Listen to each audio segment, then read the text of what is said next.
ସମସ୍ତଙ୍କୁ ମୋର ପ୍ରଣାମ। ଶିଶୁ ବାଟିକାର ଭାଇ ଭଉଣୀଙ୍କୁ ଆଜିର ଏହି କ୍ରିୟାକଳାପ କାଳାଂଶକୁ ସ୍ୱାଗତ ଓ ଅଭିନନ୍ଦନ।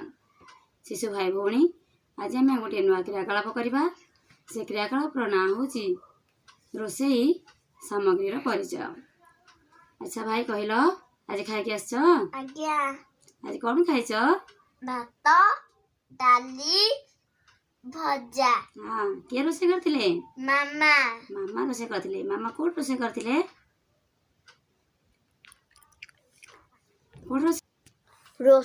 ରୋଷେଇ ଘରେ। ମାମା ରୋଷେଇ ଘରେ ରୋଷେଇ କରନ୍ତି। ଠିକ ଅଛି। ତାହେଲେ ସେ ରୋଷେଇ ଘରେ ଯୋଉ ମାମା ରୋଷେଇ କରନ୍ତି, କେତେ ଗୁଡ଼ାଏ ଜିନିଷ ସବୁ ରଖିଥାନ୍ତି। ଆସ ଆମେ ଆଜି ସେଇ ରୋଷେଇ ଜିନିଷର ପରିଚୟ କରିବି। ଦେଖ, ମୁଁ କେତେ ଗୁଡ଼େ ଜିନିଷ ନେଇଛି।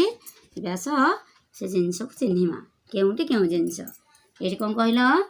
ଇଏ ହେଉଛି ଗ୍ୟାସ ସିଲିଣ୍ଡର।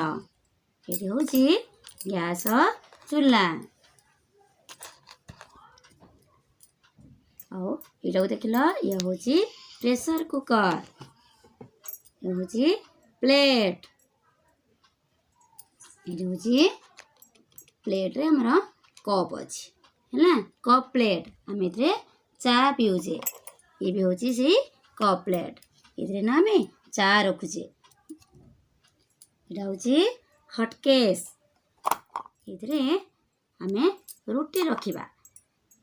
ଏଥିରେ କ'ଣ କହିଲ? ଏଥିରେ ଆମେ ପରିବା ଯାଇକି ମାର୍କେଟରୁ ନେଇକି ଆସୁଛେ। ଏମିତି ଆହୁରି ଅନେକ ଜିନିଷ ଅଛି। ଆସ ଆହୁରି ସେଇ ସବୁ ଜିନିଷର ମଧ୍ୟ ପରିଚିତ ହେବା। ପ୍ଲେଟ,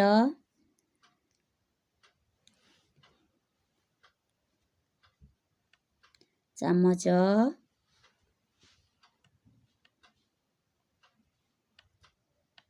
ଛୁରୀ,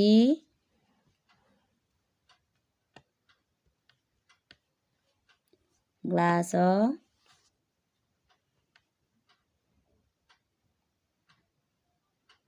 ଗିନା,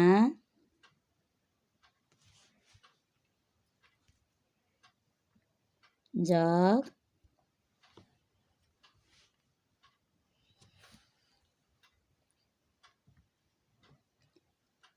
ବୋତଲ,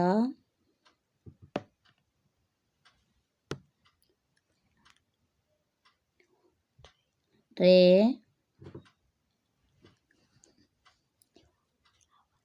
ତାୱା,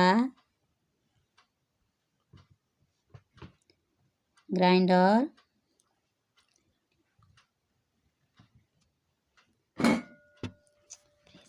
ଫ୍ରିଜ, ଚା ଛଣା,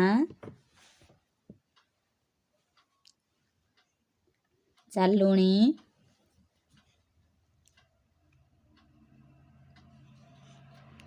ବେଲଣା ପଟା ଓ କାଠି, ବେଲଣା କାଠି, ଡବା,